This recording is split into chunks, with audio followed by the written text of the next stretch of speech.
would be fair to say that Paraguay is not among the best-known economies in Latin America. But over the past few years, it has achieved something is worth paying attention to. Having based much of its economic growth on exports, meat, soybeans, electricity, it was only natural to assume that as commodity prices dived and recession hit its key trade partner, Brazil, Paraguay would follow the same fate. It did not. In fact, over the past couple of years, the country managed to sustain economic growth rates that outpaced most in the region. What is behind this growth, and is it sustainable? In this Viewpoint series, we will discuss the wide-reaching reforms that helped Paraguay's development and its ambitions for the future. Paraguay has grown at an average of 5% over the past decades and has recently found its own recipe for macroeconomic stability. Finance Minister Santiago Peña is keen for this to continue and to attract growing investor attention.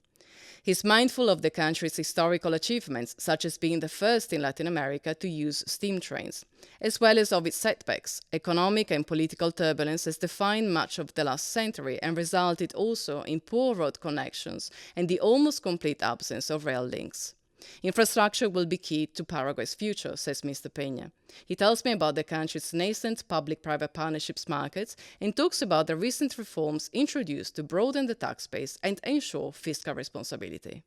I think behind this success is a very clear view of what the country wants to do in the next couple of years.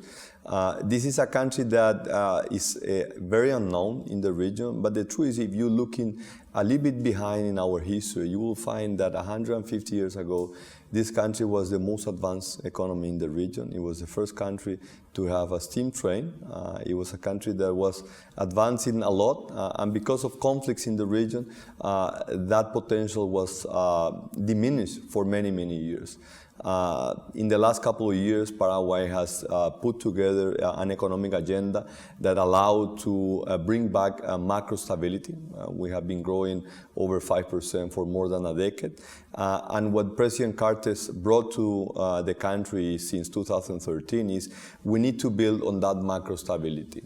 This is a country that is in the heart of South America, but it's a heart that doesn't beat. We need to connect with veins, we need to connect with the region, and for that we need to invest in infrastructure. This is the key driver of our growth now, and it's going to be the key growth driver in the coming years.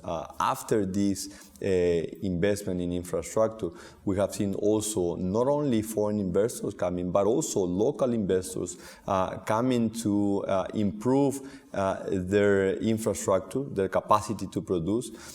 We have seen in the last couple of years that Paraguay exports have been expanding very rapidly, not only for the region, but also to countries outside of the region. So this is confirming the potential that the country has, not to be a country that produces cheap products, but a country that is very, very competitive, based on macro stability, access to electricity, which is based on clean, renewable energy, and a very, very attractive tax regime, which is on the basis of the economic agenda that the country is developing. So Paraguay relies on trade, and it is a great exporter in many sectors. And you mentioned quite rightly, infrastructure as a weakness for the country, something that you're focusing on. In 2013, the government suggested, and it was passed, a law to introduce public-private partnerships. What has happened since? I think it has been a very important step that the country took at that time when the administration took office in 2013, proposed three basic laws.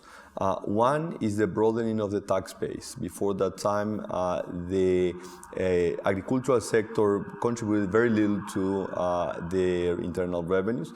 We did a tax reform that incorporated the VAT to the agricultural sector, and it brought more resources to the fiscal sector.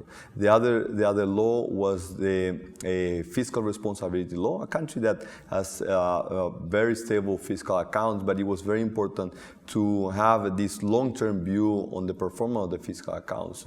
And the third one, as you mentioned, is the PPP, allowing the public sector to incorporate the private participation into the building of infrastructure.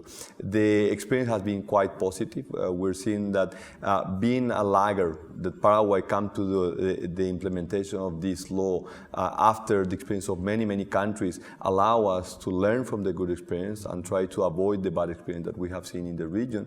And the result is quite positive. In 3 years, we have assigned already a first contract, and we are now in the process of concluding the second PPP project, which is the construction of the new airport terminal. And I think this is creating a very good momentum to develop new infrastructure and provide this platform that the country needs to integrate more to the region.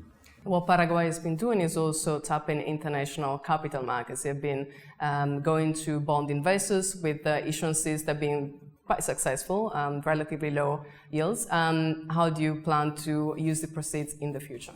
The plan has been, since the beginning, to use those proceeds not only to finance infrastructure and liability management by expanding the maturity and lower the interest rate of our debt burden, but also to give the opportunity to markets to know more about Paraguay and also to provide a yield curve for the private sector. In this process, we're seeing that Paraguay is more noticed on the region, but outside of the region.